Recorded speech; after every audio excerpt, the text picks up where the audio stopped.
ನನ್ನೆಲ್ಲ ಸ್ನೇಹಿತರಿಗೆ ತರಗತಿಗೆ ಸ್ವಾಗತ. ತರಗತಿ ಪ್ರಾರಂಭ ಮಾಡೋಕ್ಕಿಂತ ಮುಂಚಿತವಾಗಿ ನಮ್ಮ ಒಂದು ಯೂಟ್ಯೂಬ್ ಚಾನಲಿಗೆ ಸಬ್ಸ್ಕ್ರೈಬ್ ಆಗಿ ಪ್ರತಿನಿತ್ಯ ತರಗತಿಗಳನ್ನು ವೀಕ್ಷಿಸಿ ಎನ್ನುತ್ತಾ ಇವತ್ತಿನ ತರಗತಿಯನ್ನು ಪ್ರಾರಂಭ ಮಾಡ್ತಾ ಹೋಗ್ತೀನಿ. ಅಂದರೆ ಇವತ್ತಿನ ತರಗತಿ ಮೋಡಗಳ ಬಗ್ಗೆ, ಅಂದರೆ ಮೋಡಗಳ ವಿಧಗಳ ಬಗ್ಗೆ ಚರ್ಚೆ ಮಾಡ್ತಾ ಹೋಗ್ತೀವಿ. ಮೋಡಗಳ ಗುಣಲಕ್ಷಣಗಳ ಬಗ್ಗೆ ಚರ್ಚೆಯನ್ನು ಇವತ್ತಿನ ಪೂರ್ತಿಯ ತರಗತಿಯೊಳಗೆ ನೋಡ್ತಾ ಹೋಗೋಣ. ಹಾಗಾದರೆ ಮೋಡಗಳು ಅಂದರೆ ಏನು? ಕ್ಲೌಡ್ಸ್ ಅಂತ ಹೇಳ್ತಾ ಹೋಗ್ತಾರೆ. ಆಂಗ್ಲ ಭಾಷೆಯೊಳಗೆ ಏನಂತ ಹೇಳ್ತಾ ಹೋಗ್ತಾರೆ? ಕ್ಲೌಡ್ಸ್ ಅಂತ ಹೇಳ್ತಾ ಹೋಗ್ತಾರೆ. ಅಂದರೆ ವಾಯುಮಂಡಲದ ಉಷ್ಣಾಂಶವು ಕಡಿಮೆಯಾದಾಗ ಅದರಲ್ಲಿನ ಜಲಾಂಶವು ಘನೀಕರಣಗೊಂಡು ನಿರ್ಮಾಣವಾಗುವ ಸಣ್ಣ ಸಣ್ಣ ನೀರಿನ ಹನಿಗಳು ಅಥವಾ ಹಿಮಕಣಗಳ ರಾಶಿಯನ್ನು ಮೋಡಗಳೆನ್ನುವರು. ಅಂದರೆ ಏನಪ್ಪ ಅಂದ್ರೆ ವಾಯುಮಂಡಲದಲ್ಲಿನ ಉಷ್ಣಾಂಶ ಕಡಿಮೆಯಾದಾಗ ಅಲ್ಲಿರುವಂಥ ಜಲಾಂಶವು ಘನೀಕರಣಗೊಂಡು ಗಟ್ಟಿಯಾಗಿ ನಿರ್ಮಾಣವಾಗುವಂಥ ಸಣ್ಣ ಸಣ್ಣ ನೀರಿನ ಹನಿಗಳು ಆಗಿರ್ಬೋದು ಅಥವಾ ಹಿಮದ ಕಣಗಳ ರಾಶಿಯನ್ನು ಮೋಡ ಅಂತ ಕರಿತಾ ಹೋಗ್ತಾರೆ. ಇವು ಭೂಮಿಯ ಒಂದು ಮೇಲ್ಮೈನಿಂದ ಎತ್ತರದಲ್ಲಿ ಇರೋದನ್ನು ಕಾಣ್ತಾ ಹೋಗ್ತೀವಿ. ಅಂದರೆ ವಾಯುಮಂಡಲದಲ್ಲಿ ಉಷ್ಣಾಂಶವು ಕಡಿಮೆಯಾದಾಗ ಅಲ್ಲಿರುವಂಥ ಜಲಾಂಶವು ಘನೀಕರಣಗೊಂಡು ನಿರ್ಮಾಣವಾಗುವಂಥ ಸಣ್ಣ ಸಣ್ಣ ಹನಿಗಳನ್ನು ಅಥವಾ ಹಿಮಕಣಗಳ ರಾಶಿಯನ್ನು ಮೋಡ ಅಂತ ಕರಿತಾ ಹೋಗ್ತಾರೆ. ಈ ಮೋಡಗಳ ವಿಧಗಳ ಬಗ್ಗೆ ನೋಡ್ತಾ ಹೋಗೋಣ. ಈ ಮೋಡಗಳ ಒಂದು ಆಕಾರ, ಎತ್ತರ ಮತ್ತು ಲಕ್ಷಣಗಳ ಆಧಾರದ ಮೇಲೆ 4 ವಿಧಗಳನ್ನಾಗಿ ವರ್ಗೀಕರಣ ಮಾಡ್ತಾ ಹೋಗ್ತೀವಿ. ಆ ಒಂದು ಎಷ್ಟು ವಿಧಗಳನ್ನು ವರ್ಗೀಕರಣ ಮಾಡ್ತಾ ಹೋಗ್ತಪ್ಪ ಅಂದರೆ ಪದರ ಮೋಡಗಳಂತ ವರ್ಗೀಕರಣ ಮಾಡ್ತಾ ಹೋಗ್ತೀವಿ, ರಾಶಿ ಮೋಡಗಳಂತ ವರ್ಗೀಕರಣ ಮಾಡ್ತಾ ಹೋಗ್ತೀವಿ, ಹಿಮಕಣ ಮೋಡಗಳು, ರಾಶಿವೃಷ್ಟ ಮೋಡಗಳು. ಅಂದರೆ ಪದರ ಮೋಡಗಳು, ಹಿಮಕಣ ಮೋಡಗಳು, ರಾಶಿಕಣ ಮೋಡಗಳು, ರಾಶಿವೃಷ್ಟಿ ಮೋಡಗಳು ಅಂತ ಪದರ ಮೋಡಗಳು, ಹಿಮಕಣ ಮೋಡಗಳು, ರಾಶಿ ಮೋಡಗಳು, ರಾಶಿವೃಷ್ಟಿ ಮೋಡಗಳಂತಂದು ವರ್ಗೀಕರಣ ಮಾಡ್ತಾ ಹೋಗ್ತೀವಿ. ಅಂದರೆ ಈ ಮೊದಲನೇಗೆ ಒಂದೇದು ಚರ್ಚೆ ಮಾಡ್ತಾ ಹೋಗೋಣ. ಪದರ ಮೋಡಗಳ ಬಗ್ಗೆ ಚರ್ಚೆ ಮಾಡ್ತಾ ಹೋಗೋಣ. ಇವು ವಾಯುಮಂಡಲದಲ್ಲಿ ಅತ್ಯಂತ ಕೆಳಮಟ್ಟದಲ್ಲಿರ್ತಾ ಹೋಗ್ತವೆ. ಅಂದರೆ ಈ ಪದರ ಮೋಡಗಳು ವಾಯುಮಂಡಲದಲ್ಲಿನ ಅತ್ಯಂತ ಕೆಳಮಟ್ಟದಲ್ಲಿ ಇರ್ತಾ ಹೋಗ್ತವೆ. ಆ ಭೂಮಿಯ ಮೇಲ್ಮೈಯಿಂದ 2 ಕಿಲೋಮೀಟರ್ಗಳಷ್ಟು ಎತ್ತರದಲ್ಲಿ ನೋಡ್ತಾ ಹೋಗ್ತವೆ. ಇವುಗಳು ಕಂಡು ಬರ್ತಾ ಹೋಗ್ತವೆ. ಅಂದರೆ 2 ಕಿಲೋಮೀಟರ್ಗಳ ಎತ್ತರದಲ್ಲಿರುವಂಥ ಮೋಡಗಳು ಪದರ ಮೋಡಗಳಾಗಿರ್ತವೆ.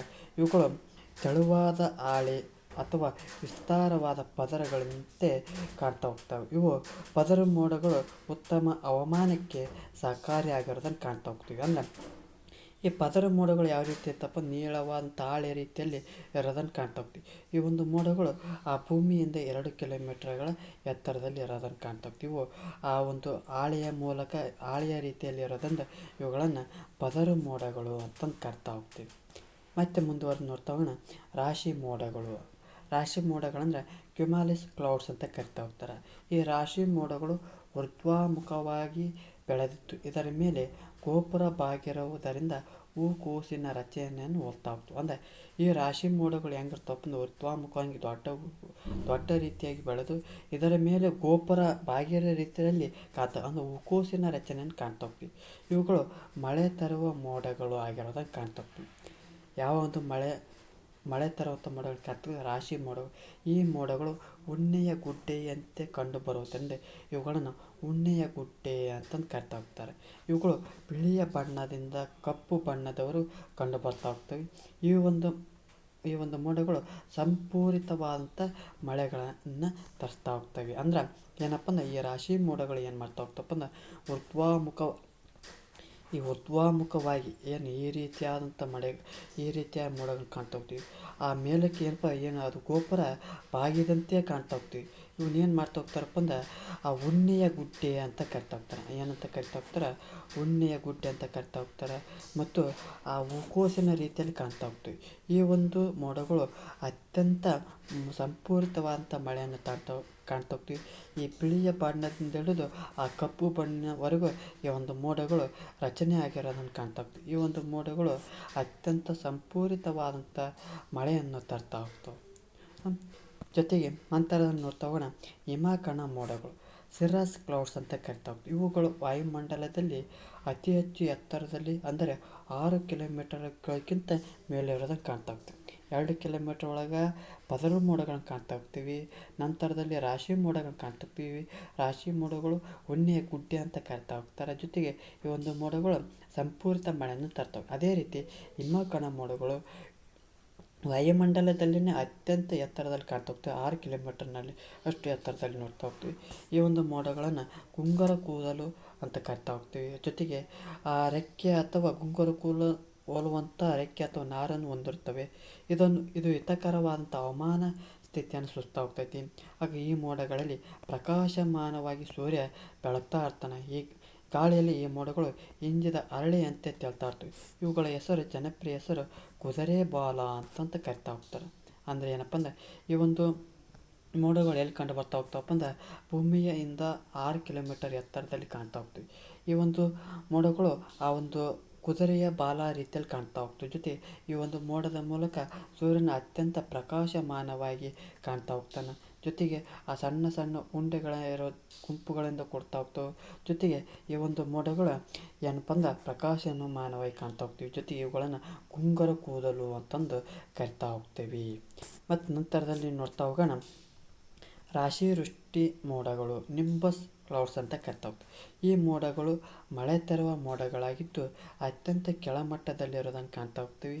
ಈ ಮೋಡಗಳು ಪದರು ಅಥವಾ ರಾಶಿ ಮೋಡಗಳ ಆಕಾರದಲ್ಲಿರ್ತಾ ಹೋಗ್ತವೆ. ಇವು ಹೆಚ್ಚು ಮಳೆ ಮತ್ತು ಹಿಮ ಮಳೆಯನ್ನು ಸುರಿಸ್ತಾ ಹೋಗ್ತವೆ. ಈ ರಾಶಿ ವೃಷ್ಟಿ ಮೋಡಗಳು ದಪ್ಪವಾಗಿದ್ದು ಅಧಿಕ ಮಳೆ ತರುವಂಥ ಮೋಡಗಳಾಗಿರೋದನ್ನು ಕಾಣ್ತಾ ಹೋಗ್ತೀವಿ.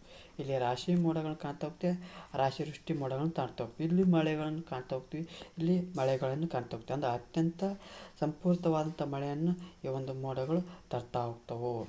ಯಾವ ರೀತಿಯಪ್ಪ ಅಂದ್ರೆ ಈ ಒಂದು ಮೋಡಗಳು ಆ ಭೂಮಿಯ ಮೇಲ್ಮಟ್ಟದಲ್ಲೇ ಕಾಣ್ತಾ ಹೋಗ್ತೀವಿ. ಯಾವ ರೀತಿ ಅಂದಪ್ಪ ಅಂದ್ರೆ ಈ ಒಂದು ಮೋಡಗಳು ಅತ್ಯಂತ ದಪ್ಪವಾಗಿ ಕಾಣ್ತಾ ಹೋಗ್ತೀವಿ. ಈ ಒಂದು ಮೋಡಗಳು ಅತ್ಯಂತ ಸಂಪೂರಿತವಾದಂಥ ಮಳೆಯನ್ನು ತರಿಸ್ತಾ ಹೋಗ್ತವೆ. ಜೊತೆಗೆ ಅತಿ ಹೆಚ್ಚು ಮಳೆಯನ್ನು ನೀಡುವಂಥ ಮೋಡದ ವಿಧಗಳು ಯಾವುದಪ್ಪ ಅಂದ್ರೆ ಆ ರಾಶಿ ವೃಷ್ಟಿ ಮೋಡಗಳನ್ನು ಕಾಣ್ತಾ ಹೋಗ್ತೀವಿ. ಯಾವುದಪ್ಪ ಅಂದ್ರೆ ಇದಿಷ್ಟು ಏನಪ್ಪ ಅಂದ್ರೆ ಮೋಡಗಳ ಬಗ್ಗೆ ಅಧ್ಯಯನ ಮಾಡ್ತಾ ಹೋದ್ವಿ. ಈ ಮೋಡಗಳ ವಿಧಗಳನ್ನು ನೋಡೋದಾದ್ರೆ ಆ ಪದರ ಮೋಡಗಳಂತ ನೋಡ್ತಾ ಹೋದ್ವಿ, ಹಿಮಕಣ ಮೋಡಗಳಂತ ನೋಡಿದ್ವಿ, ರಾಶಿ ಮೋಡಗಳಂತ ನೋಡಿದ್ವಿ, ರಾಶಿ ವೃಷ್ಟಿ ಮೋಡಗಳಂತ ನೋಡಿದ್ವಿ. ಈ ಪದರ ಮೋಡಗಳಲ್ಲಿ ಏನು ಮಾಡ್ತಾ ಹೋಗ್ತಪ್ಪ ಅಂದ್ರೆ ಕಡಿಮೆ ಮಳೆಯನ್ನು ತರ್ತಾ ಹೋಗ್ತೈತಿ. ಈ ಹಿಮಕಣ ಮೋಡಗಳು ಯಾವ ರೀತಿ ಇರ್ತಾವಪ್ಪ ಅಂದ್ರೆ